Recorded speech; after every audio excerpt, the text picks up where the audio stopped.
To order, and the chair recognizes himself for an opening statement. Today we mark up Senate 611, the Grassroots Rural and Small Community Water Systems Assistance Act. S.611 passed the Senate unanimously. The House version is H.R. 2853, was introduced by our ranking member of the subcommittee, Mr. Tonko, and vice chairman of the subcommittee, Mr. Harper. I congratulate and thank them for their bipartisan work. Safe Drinking Water Act regulations issued by EPA present technical and managerial and physical challenges beyond the capacity of these towns to afford on the same scale as urban centers. Residents of these communities work hard to support their families and their local governments, but often earning wages below those of their counterparts in the most urbanized areas, yet their per-customer compliance costs are far higher than in many larger communities. Sometimes it's just a matter of having the ability to keep up with the red tape. The bill before us reauthorizes the EPA's program providing technical assistance to small public water systems.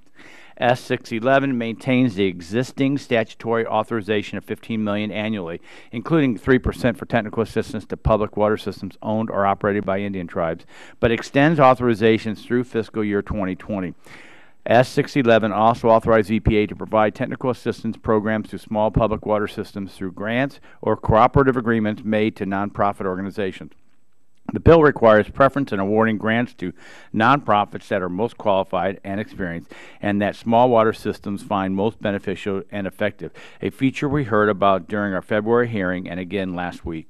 Moving this bill without amendment is important. While the House Appropriation Committee has not provided small water system technical assistance funding for fiscal year 2016, that committee has left open the option that it would reevaluate funding for this matter as part of a later annual budget bill if Congress enacts a fresh authorization.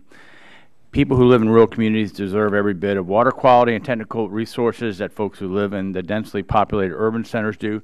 I urge support for Senate 611 and now recognize my friend Mr. Tonko for 5 minutes for an opening statement. Thank you, Mr. Chair, and thank you for convening a subcommittee markup of S.611, the Grassroots Rural and Small Community Water Systems Assistance Act. This legislation is a step forward on drinking water. I also want to thank our colleague, Representative Harper, for introducing H.R. 2853, the House companion bill to Senator Wicker's bill. I am proud to be a co-sponsor of that legislation. It is a good bill, and I support it. We began the the technical assistance offered by organizations such as the Rural Community Assistance Partnership and the National Rural Water Association is vital to small and rural water systems across our country. I realize you hope to have this markup move quickly. We hope not to have the 2 hearings on e-manifest and low-level nuclear waste immediately preceding this markup. So much for our hopes. However, we do have some amendments to offer. We began the 114th with some important successes. We marked up Representative Lott's bill to authorize a strategic plan for dealing with algal blooms in source waters for drinking water systems. There was bipartisan cooperation on that bill, and it received a strong bipartisan endorsement by the House. Working together, we produced a good TSCA reform bill, another bill that received strong bipartisan support when it passed our House. Ultimately, I expect this bill to receive the same strong support.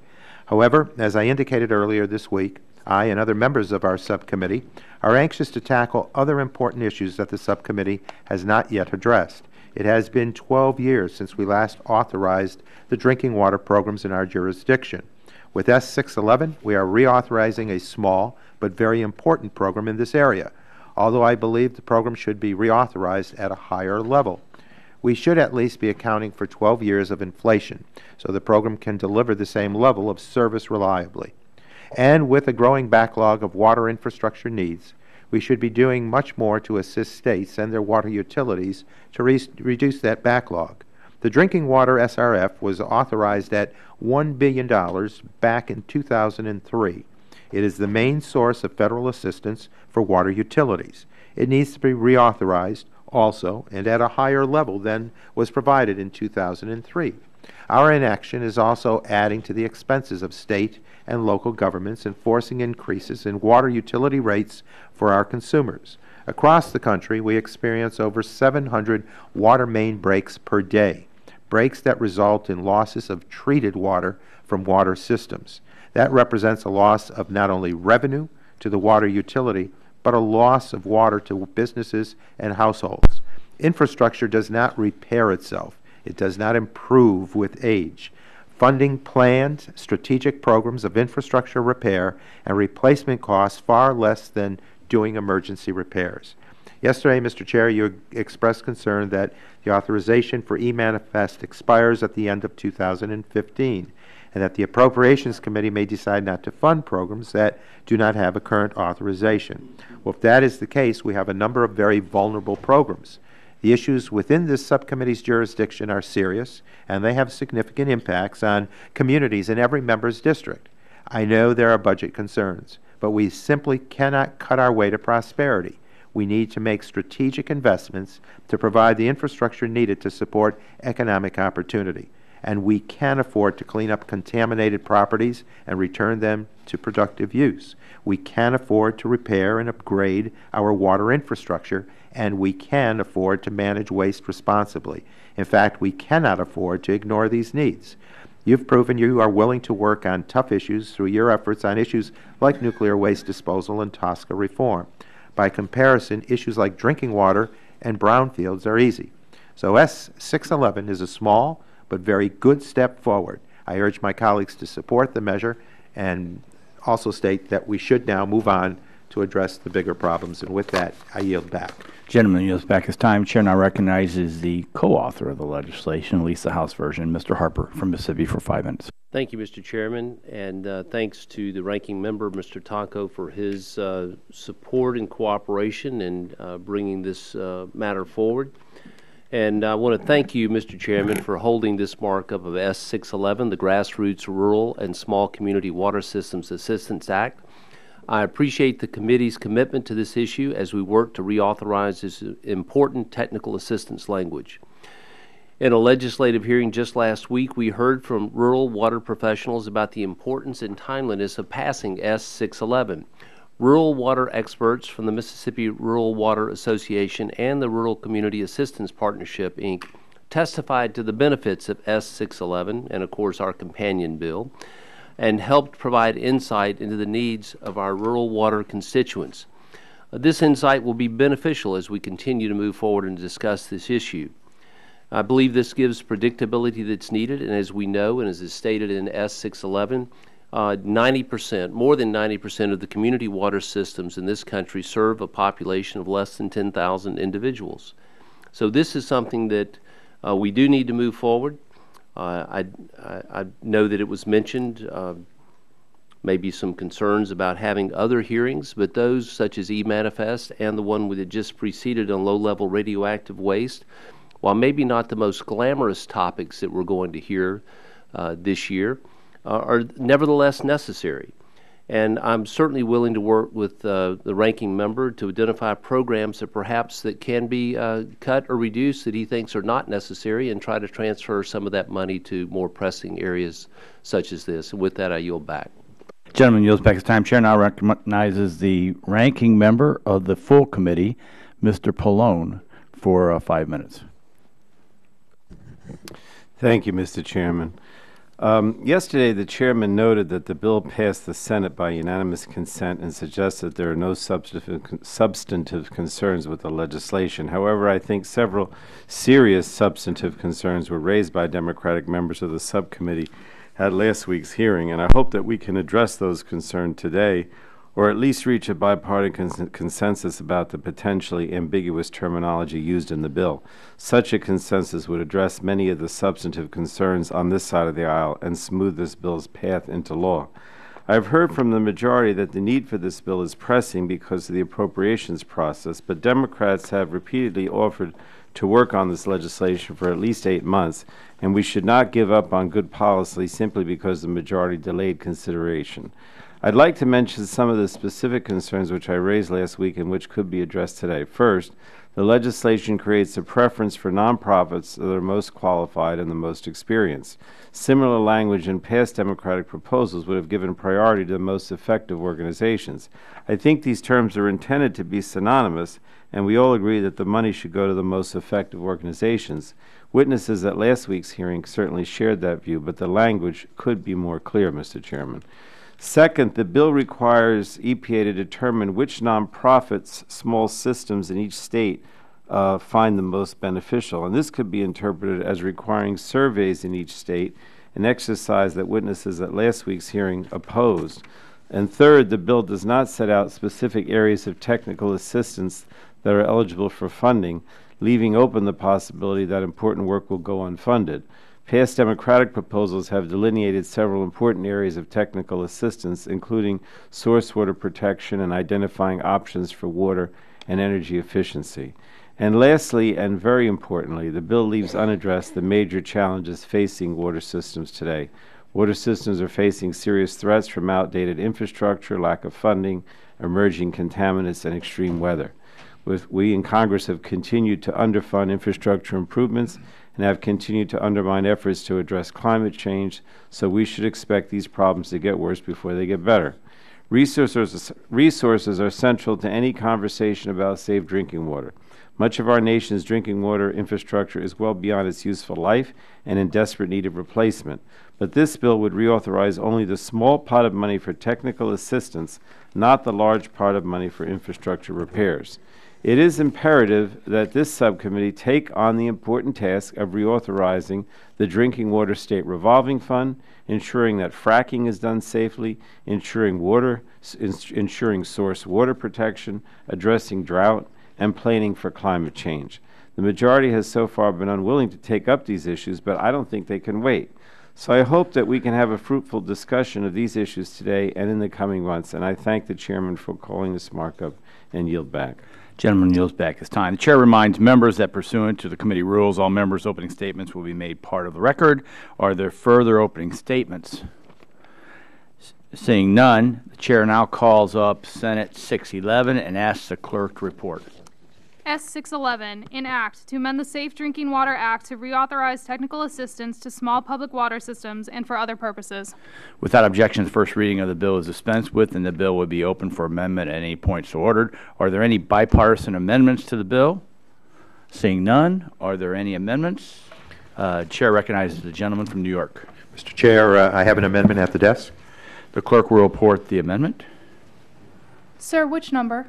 Mr. Chair, I ask unanimous consent to have the amendments numbered 1 through 6 considered en bloc. Without objection, so ordered. So that would be all the amendments there together. Okay. Amendment to S.611 offered by Mr. Tonko. Amendments 1 through 6. 1 through 6. No.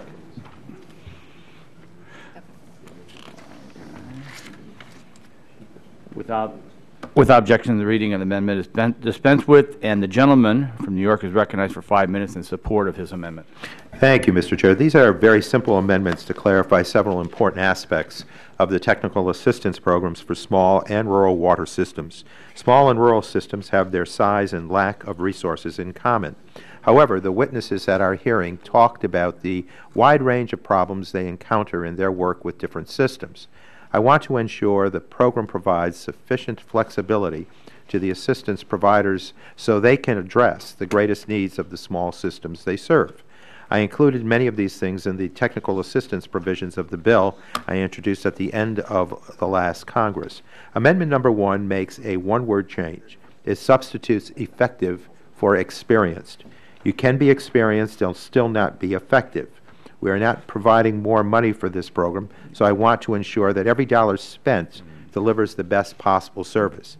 Amendments 2, 3, 4, 5, and 6 add several items to the list of activities that can be performed with funding under this program, including assistance in identifying threats to source waters, assistance with increasing water or energy efficiency, assistance with planning and adaptation for climate change, assistance with planning and adaptation for drought, and assistance with identifying alternative source waters in the event of contamination.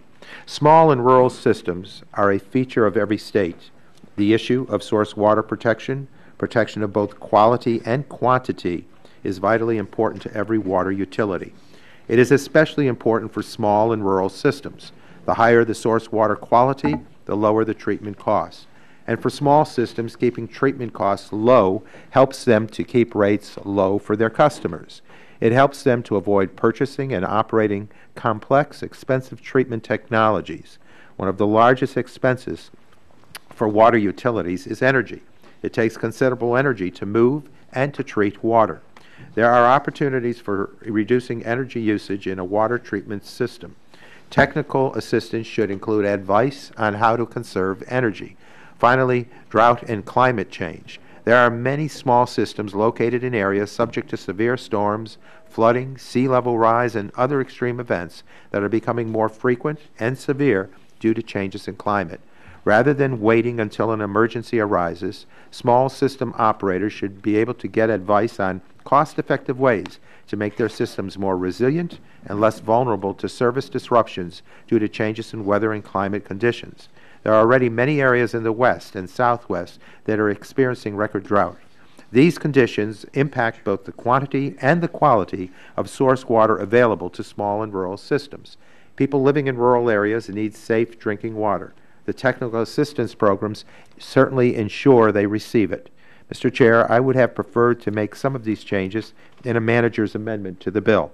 However, I would consider withdrawing my en bloc amendments in exchange for your commitment that our staffs work together on the bill's report to clarify that these topic areas can be addressed through this program.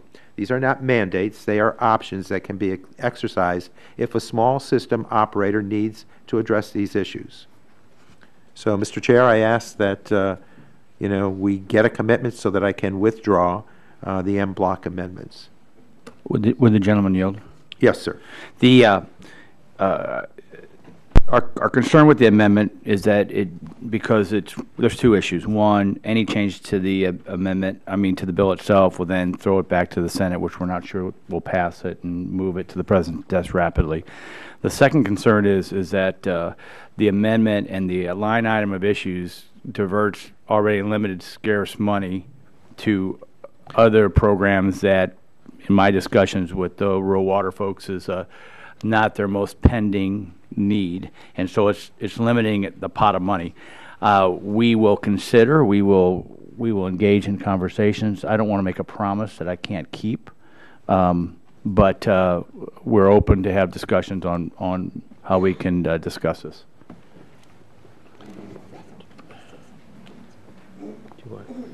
I'd like to say something in support of Mr. Tonko's amendment. But if you want, I'll yield to Mr. Tonko. Go ahead. Okay. Let me explain why I'm not sure that I'm next, Mr. Chairman. Well, Ms. Tonko has 20 seconds left. If you just want to strike the last word on his time, then you have. No, it's all right. I'd rather have my own time. Right. Ms. Tonko, you want to yield back? I'll yield back. Gentleman yields back. Who seeks time? Chair recognizes the ranking member of full committee, Mr. Poland, for 5 minutes. I just want to strike the last word in support of this amendment. I thank the ranking member of the subcommittee, Mr. Tonko, for his thoughtful amendment, which would address the substantive concerns that Democratic members have raised. As I said in my opening statement, my Democratic colleagues and I have substantive concerns with ambiguous language in the bill, and this amendment would address those ambiguities. He obviously replaces the word experience with the much clearer word effective. We heard at last week's hearing that the intent of the provision is to prioritize effective organizations, so I think this change would make the language more clear without changing the intent. The amendment would also explicitly list important areas of technical assistance to make clear that Congress intends for this money to cover the range of needs of small water systems. Specific areas called out in this amendment include protecting source water, increasing water and energy efficiency, adapting for climate change, and more. Water systems across this country are in dire straits, and climate change will present them with greater and greater challenges. As we reauthorize this funding, we should ensure that it will continue to be useful to water systems in the future as they face these challenges. Now, my colleagues on the other side of the aisle might think this amendment is not necessary, and I guess we were hoping we could reach agreement here today, and in report language that we share the same intent, but I'm not getting the impression that that's the case. So let me just say that these are important clarifications for the bill, and again, I thank Mr. Tonko for raising these points and urge my colleagues to support the amendment.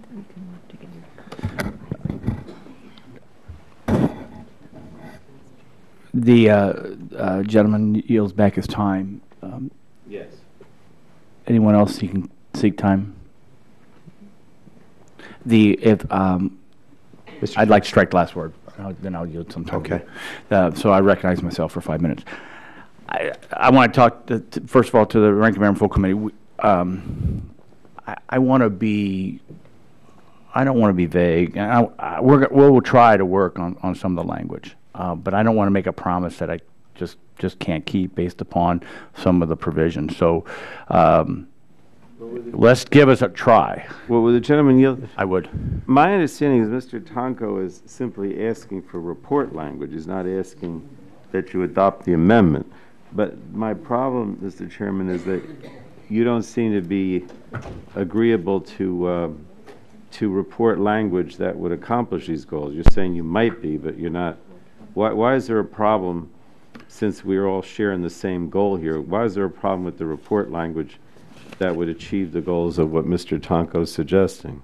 And reclaiming my time, we're happy to look at trying to address report language. We want to be careful that we don't jeopardize the passage of this bill and challenges and frustration with the Senate based upon what we may or may not have said. So, if you could yield to me, I mean, that's why we're suggesting the report language, because we don't want to have to send it back to the Senate. But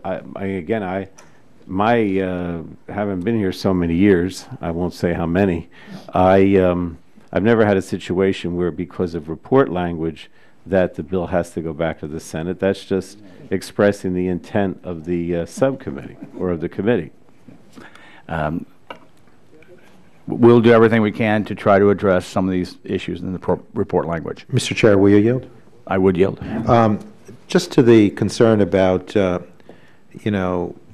the options here that we're asking for, not mandates, but if a small rural system has a concern that can enable them to be a stronger outcome for the consumers they serve, with technical assistance, perhaps with source water, all we're asking is that we not limit options here. It's not a mandate, and it's not impacting the money. We're asking that options not be limited. And again, we're asking that consideration be made to include this in the bill's report. Right, and reclaiming my time, I think the only concern is, and you've rightly raised, that it's a limited pot of money. Everybody would like to do more. This is not the venue to do more because of the Senate language. And we broaden the scope so that the real safe drinking water aspects of this can be protected by this advice and counsel. And as we expand the opportunity, we may lessen the ability for the expertise to go to those needed systems that are really trying to make sure they have safe water to their constituents. We're just trying not to dilute the pot right now. That's kind of the basic. But I think we can, what we've heard if the gentleman would yield again. I'm sorry, I didn't hear you. Mr. Chair, if you would yield again. I would yield. What we heard in testimony was that these are ways to save money, to be more efficient, more effective.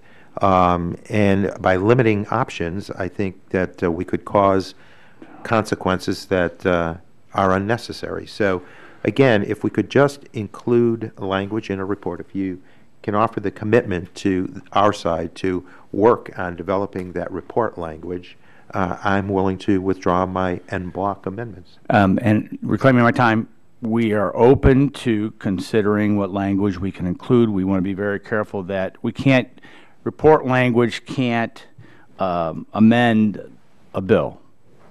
I mean, it just gives instructions. So if the report language is opposite or makes, in essence, an assumed change to a bill, that's not the intent of report language. Well, if the bill passes in the House, if you'll yield again. I will yield. If the bill passes the House, then it goes to the President's desk. That's correct. So I believe that, we can work amongst the two sides here, between the two sides, and amongst all of us, Senate and here, to address that report language. I just don't see why we would limit these options.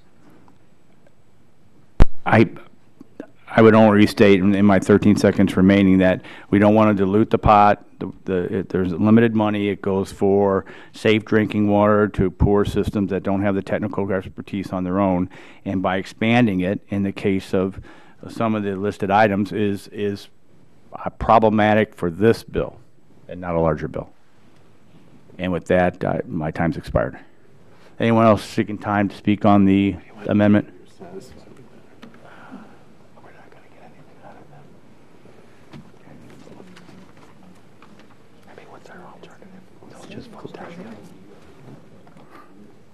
No, I would just wait.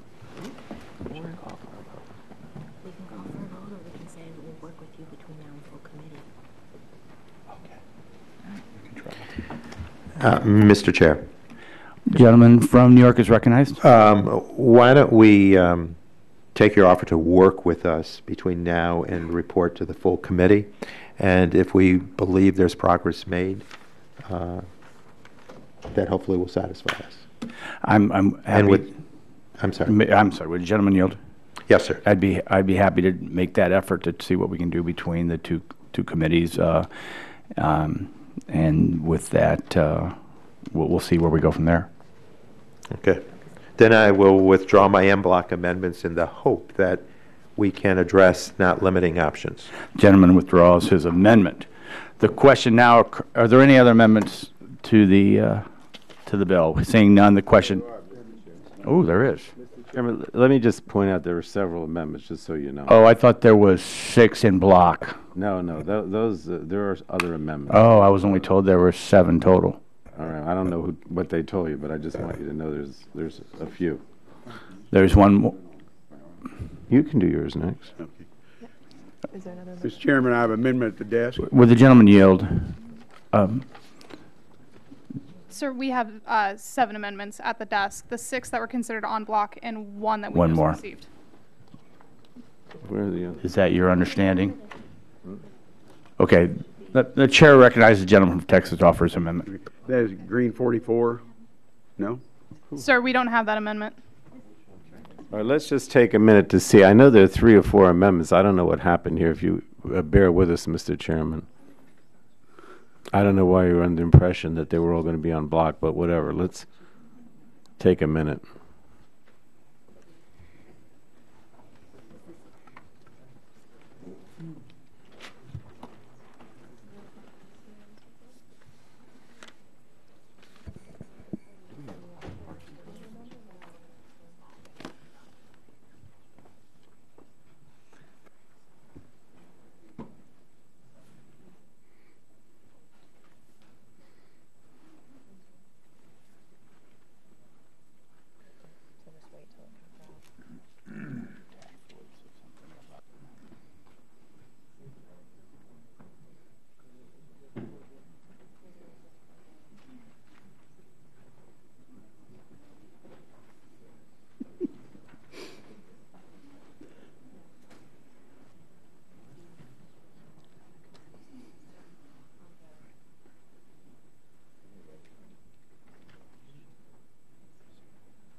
Yeah, he's ready, I think.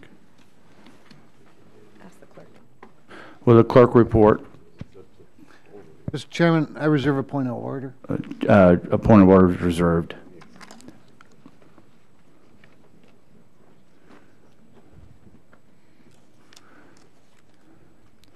A lot of excitement for this committee.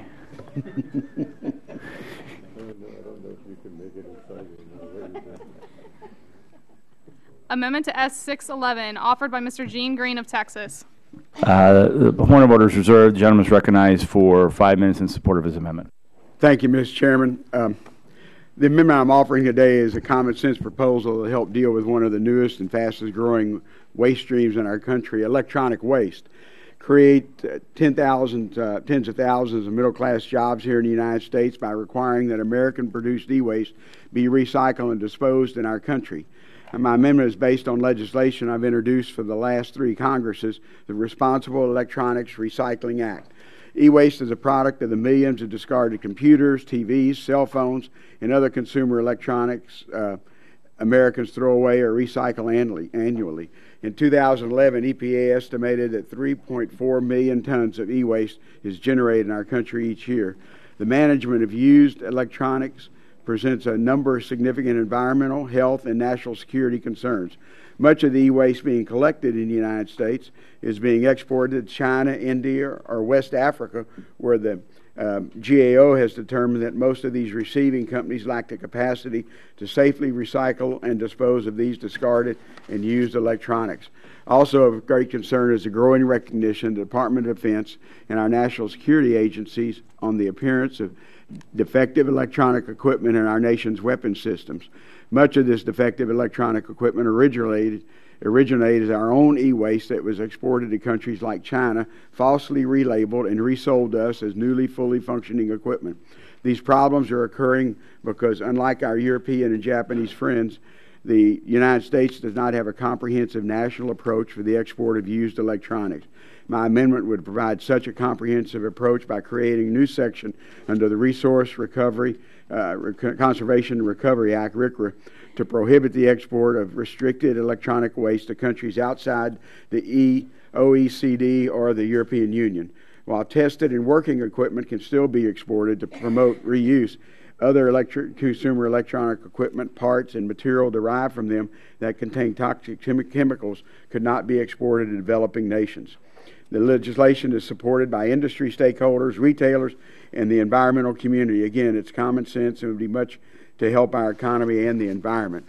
Mr. Chairman, I've asked many times for a hearing on this issue, and I would hope that you would consider it's an important issue, and I hope the subcommittee will examine this issue in the near future. And with that, Mr. Chairman, I'll withdraw my amendment, but I'm sure like at least a commitment that we'll look at this legislation and see if we can have a hearing on it. Let's talk, Mr. Green. You and I talk a lot. I understand it. I still withdraw the amendment, but I think it's something that this Congress, you could at least have a hearing on it to address something, talk about the issue. I understand your concern. Appreciate you offering and withdrawing the amendment. Anyone else have an amendment? The gentleman from California is recognized. Do you have an amendment at the desk? Mr. Chairman, I have an amendment at the desk. Will the clerk report the amendment? Amendment to S.611, offered by Mr. McNerney of California. Gentleman is recognized for 5 minutes in support of his amendment. Thank you, Mr. Chairman.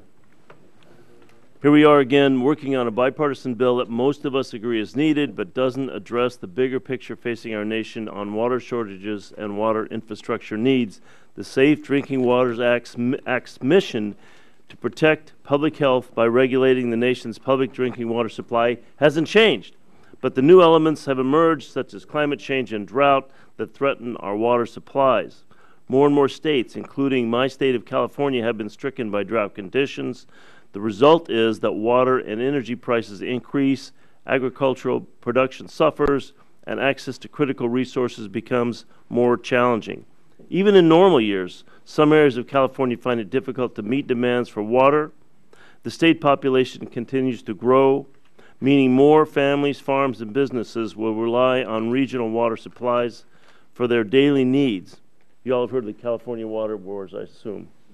We must consider all options, including technical assistance, strategic planning and managing for drought conditions, investments, and new technologies that can better tackle the need to do more with less. My amendment directs the EPA to develop a strategic plan for assessing and managing the risks of drought to drinking water that is provided by public water systems. It also establishes guidance around analytical methods and ways in which to protect drinking water as supplies become limited due to drought conditions.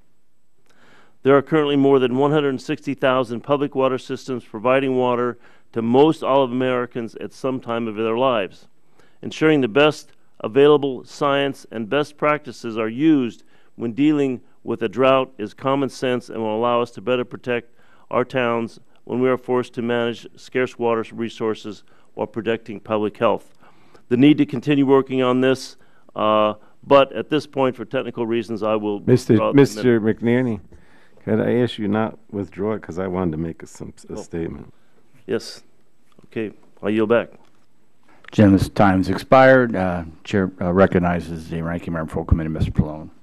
Thank you, Mr. Chairman. I understand that this amendment will be withdrawn, but I did want to stress the importance of it because I think that the problem with S.611 is, again, it addresses only one small part of the challenges facing water systems across the country, and systems of all sizes need more assistance than this bill would provide. And I think it's imperative that we provide guidance to water systems to address climate-related issues and adapt to the challenges presented by drought. Now, Mr. McNerney's amendment would help to address these issues by requiring EPA to plan for and manage the risks associated with drought. This plan would coordinate efforts and information to assist water systems. Right now, the western United States and the southwestern U.S. are coping with serious drought conditions. We all know that.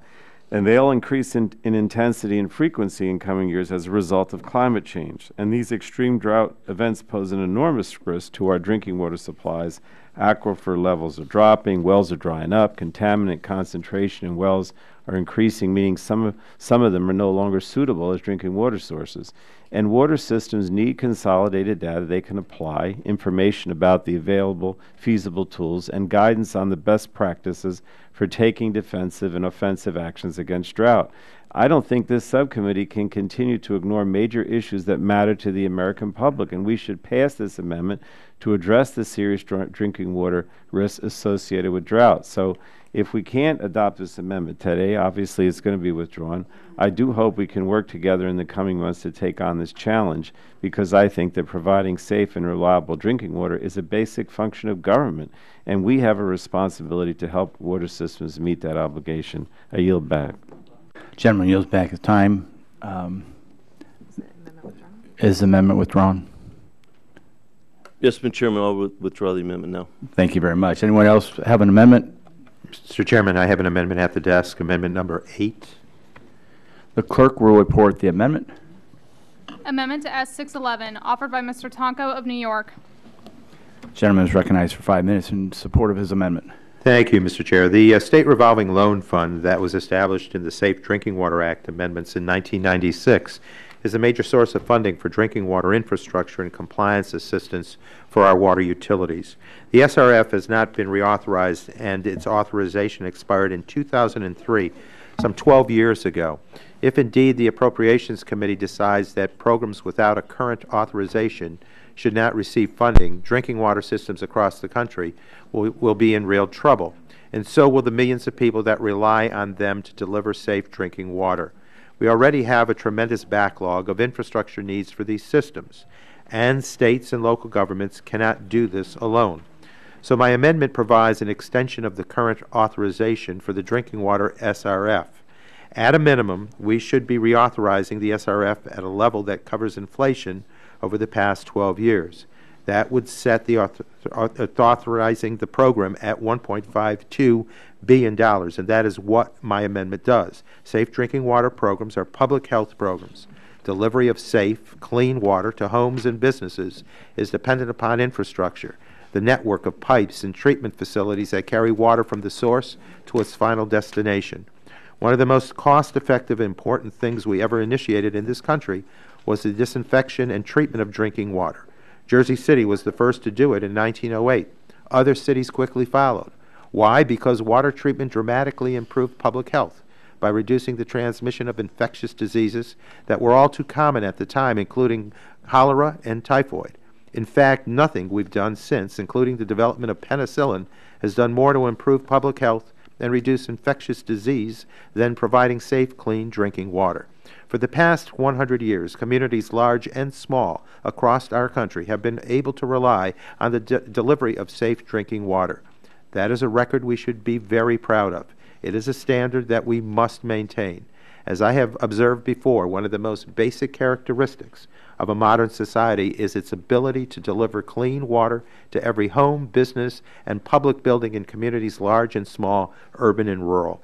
If we are to extend this excellent 100-year record, we need to address the backlog of infrastructure needs, workforce issues, and constraints in maintenance and operating budgets that plague water utilities across our country. Reauthorizing the SRF is the least we should do. The investments we've made in safe drinking water have paid tremendous dividends back to us over the years, but now these systems need attention. Our health and our well-being depend on access to safe drinking water. Our economy depends on access to safe drinking water. And the added bonus is that the funding to rebuild these systems would simply create jobs. I urge support for my amendment to ensure that we maintain basic support for this essential program by extending the authorization for the Drinking Water SRF. I will yield back my time, Mr. Chair. Anyone else wishing to speak on the amendment? The gentleman from New Jersey is recognized for 5 minutes. Thank you, Mr. Chairman. First of all, I appreciate my colleague from New York referencing the progressive nature of a New Jersey city. That was pretty good. We love our neighbors. Okay. I just want to support this amendment. Our water infrastructure is in a dangerous state of disrepair. Most of it's been determined to be at or beyond the end of its useful life. Every time EPA has assessed our drinking water infrastructure need, the need has gone up significantly, and industry estimates are even higher. The American Water Works Association has estimated that it will take more than $1 trillion investment in water infrastructure over the next 25 years to sustain delivery of clean and safe water. And time and again, we've heard testimony that greater investment in drinking water infrastructure is desperately needed. Just last week at the Environment Subcommittee's hearing on this bill, we heard that any incremental increase in infrastructure funding would help water systems. And we've heard from the majority that programs with expired authorizations are in danger of going unfunded. We simply can't allow that to happen for the Drinking Water State Revolving Fund, and we can't keep taking clean water for granted. So I just would say, Mr. Chairman, that providing the American people with safe drinking water is a fundamental duty of the government, and we can't do that without investing in our infrastructure. This amendment is an important step towards helping public water systems continue to deliver safe, affordable drinking water to the American people. I hope we can work together on this issue, and I urge my colleagues to support this amendment. I yield to the gentleman from New York. I know you probably want to. Yes, thank you, Mr. Pallone.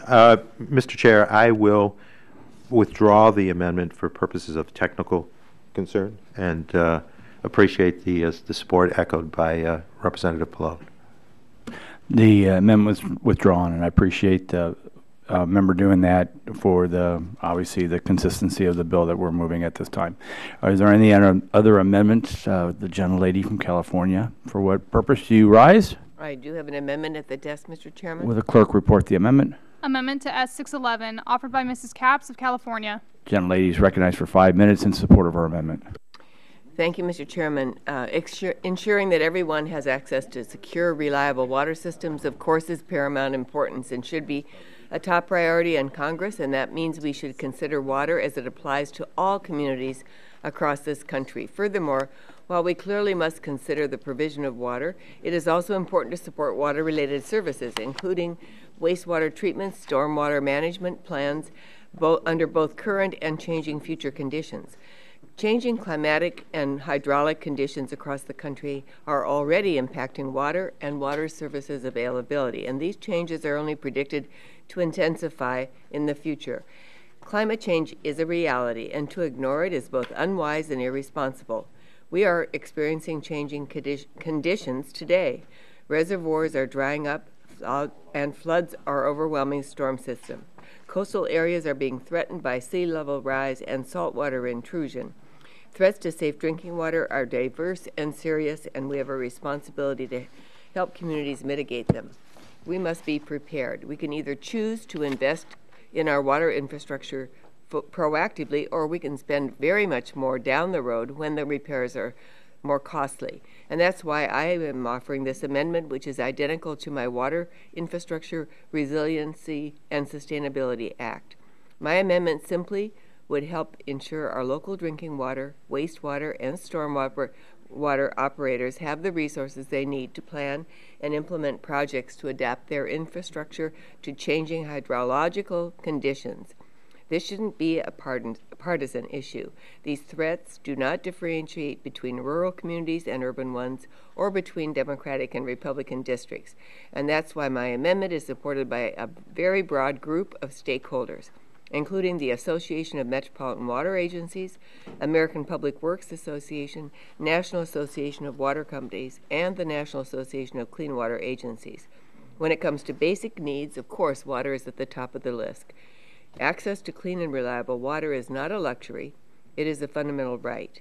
My amendment recognizes our responsibility as policymakers to help protect this right for all of our constituents. Ignoring the problem is not going to make it go away. Like it or not, we know that climate and hydrological conditions are changing. We owe it to our constituents to respect the science and do everything we can to make sure they have safe water to drink, adequate wastewater treatment, and appropriate stormwater management now and in the future. This amendment would strengthen the underlying bill by ensuring that we are not only considering the availability of water under current conditions, but that we are adequately prepared to respond to water availability changes now and in the future. This amendment provides a much-needed forward-looking approach to water infrastructure, and I urge my colleagues to support it, and I yield back. Could I ask you to yield me your time remaining? I'd be happy to yield to my colleague. Thank you. I just wanted to urge support for this amendment. Again, it addresses the climate change issue, which is one of the most pressing issues of our time, and water systems are on the front lines of the battle to mitigate its effects. And drought, extreme weather, storm surge, and higher temperatures all affect the ability of water systems to continue to deliver safe and reliable drinking water. Water systems may need to move intakes, change treatment techniques, develop procedures to address harmful algal blooms, and more. And we can't expect water systems to meet these challenges without guidance and assistance. Water systems already face $384 billion in infrastructure costs over the next 20 years, and the effects of climate change could dramatically increase those costs. The American people are relying on us to work on the most important and pervasive issues affecting their lives, and instead the majority wants to work on the smallest parts of a massive issue and call that success. And I don't think, Mr. Chairman, we can afford to react to these issues any longer. We need to be proactive in protecting our nation's water supply, and so I think this amendment is very important. I yield back to the gentlewoman. Does the gentle lady yield back her time? I yield back my time. Is the gentle lady considering withdrawing the amendment? I would consider withdrawing the amendment if there's reason to do so. Is there any other debate in the amendment? I'll recommend myself for 5 minutes. Again, I appreciate the comments from my colleagues on these water issues. This is a Senate bill that, if altered, then pushes it back to the Senate for consideration and probably passage. There's a time frame here with the appropriation bill still being in flux that this technical assistance is really doable if we move the Senate bill unamended, and we think it'll get to the President's desk, and with the appropriation process being maybe coming to some type of conclusion, technical assistance should be able to hopefully flow to the, based upon the, and I will admit, small criteria of what we can do with the amending. So I would hope that the gentlelady would reconsider. With this encouragement, I will withdraw, but I also want to underscore the fact that I believe many of us believe we need to look at water from a more holistic perspective. I do withdraw the amendment. Your comments noted. Thank you very much. Is there any other amendment? Gentleman from New Jersey? I have an amendment at the desk, and this would be our last amendment, Mr. Chairman. The clerk will report the amendment. Mr. Chairman, I reserve a point of order. The point of order is reserved by the gentleman from Indiana, and the clerk will report. Amendment to S.611, offered by Mr. Pallone of New Jersey. The gentleman is recognized for 5 minutes in support of his amendment. Thank you, Mr. Chairman. I would like to offer this amendment to reauthorize the Brownfields program at EPA. As we heard yesterday and today, this markup is needed because a program with an expired authorization may go unfunded. The authorization for the Brownfield program is also expired, and funding for the program was cut by House appropriators this year. In fiscal year 2015, EPA received $80 million for the Brownfields program, $5 million lower than the requested funding level. For fiscal year 2016, the President's budget recommends an additional $30 million for a total of $110 million. However, the appropriators have recommended only $75 million for the Brownfields program, even lower than the funding level enacted in fiscal year 2015. And the Brownfields program has historically received bipartisan support. Actually was signed in the first year of the second President Bush's administration, and Paul, now I'm forgetting. Paul Gilmore and I were the sponsors of it in the House, and we even had a signing ceremony with the president in Pennsylvania that I remember.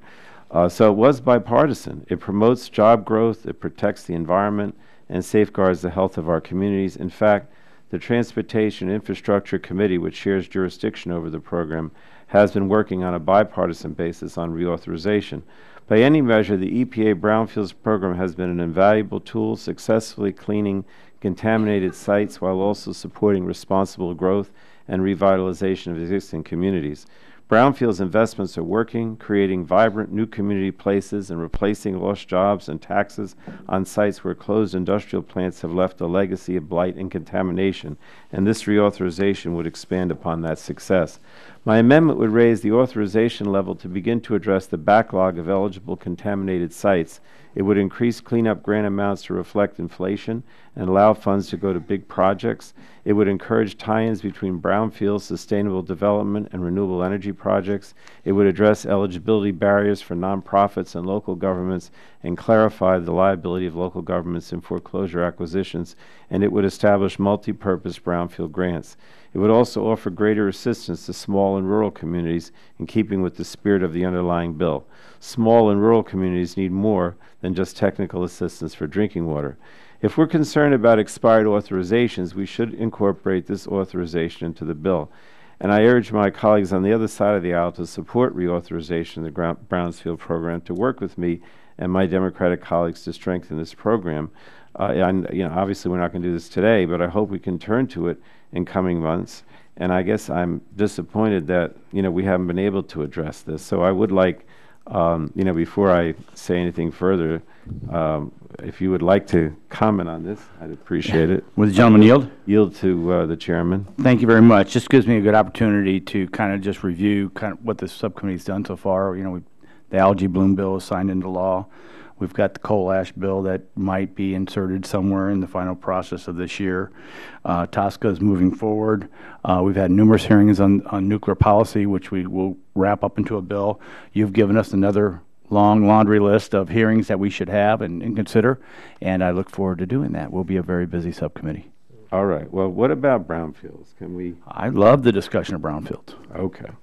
All right. Thanks again. And again, I want to stress that, and I already made the point, but, when this was always a very bipartisan issue. I remember taking it up with Paul Gilmore, and we worked with the EPA then under a Republican administration. So it's not something that should be perceived as partisan, and I don't think you see it that way. So thank you. With that, I'll withdraw the amendment. The gentleman withdraws the amendment. Is there any other amendments to be considered? Seeing none, the question now occurs on forwarding Senate 611 to the full committee. All those in favor say aye. Aye. Those opposed, no. The ayes appear to have it. The ayes have it. The bill is agreed to. Without objection, staff is authorized to make technical and conforming changes to the legislation approved by the subcommittee today. So ordered. Without objection, the subcommittee stands adjourned, and I thank my friends for their attendance.